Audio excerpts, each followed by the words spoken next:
আপনারা কি জানেন কোন ব্রত করলে সকল বিপদ থেকে মুক্ত হওয়া যায়? নমস্কার বন্ধুরা, আমি সুব্রত। আজ চলে এলাম নতুন একটা ভিডিও নিয়ে। আজ তোমাদের বলবো বিপত্তারিণী ব্রতের ব্যাপারে। মারা কিন্তু এই আষাঢ় মাসের সোজা রথ এবং উল্টো রথের মাঝখানে যে শনি মঙ্গলবার পড়ে, মারা তার সন্তানের জন্য 13টি লাল গিট্টিযুক্ত ধাগা, 13 রকম ফল এবং 13 রকম মিষ্টি দিয়ে মা বিপত্তারিণীর পূজা আরাধনা করে থাকে। এর মধ্যে 12টি হলো 12 মাসের প্রতীক এবং একটি মনের বাসনা জানিয়ে মাকে নিবেদন করা হয়। ইতিহাস মতে এক দেশে এক রানী ছিলেন, রানী হৈমবতী।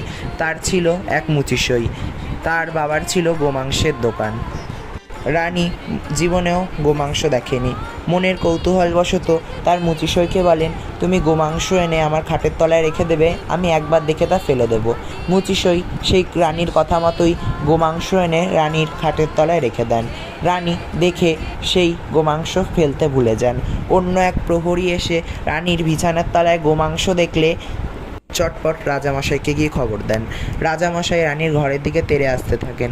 তখনই রানী তার প্রতিষ্ঠিত মা দুর্গার মন্দিরের সামনে চলে যায় এবং বলে, তুমি আজ আমাকে এই বিপদ থেকে রক্ষা করো। যদি তুমি রক্ষা করো, আমি যতদিন তো বেঁচে থাকবো ততদিন তোমারই ব্রত করব।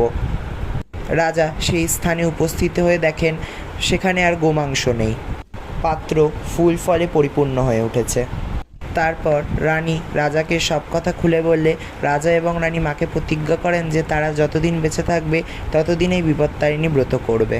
তো আজকের ভিডিওটা আপনাদের কেমন লাগলো? ভালো লাগলে অবশ্যই লাইক, কমেন্ট, সাবস্ক্রাইব, শেয়ার করে আমার পাশে থাকবেন। এরকম নতুন নতুন ইতিহাস জানতে হলে আমাকে ফলো করে রাখবেন। তো ভালো থাকবেন। আজকের মতো আসি। বাই। জয় মা বিপত্তারিণী।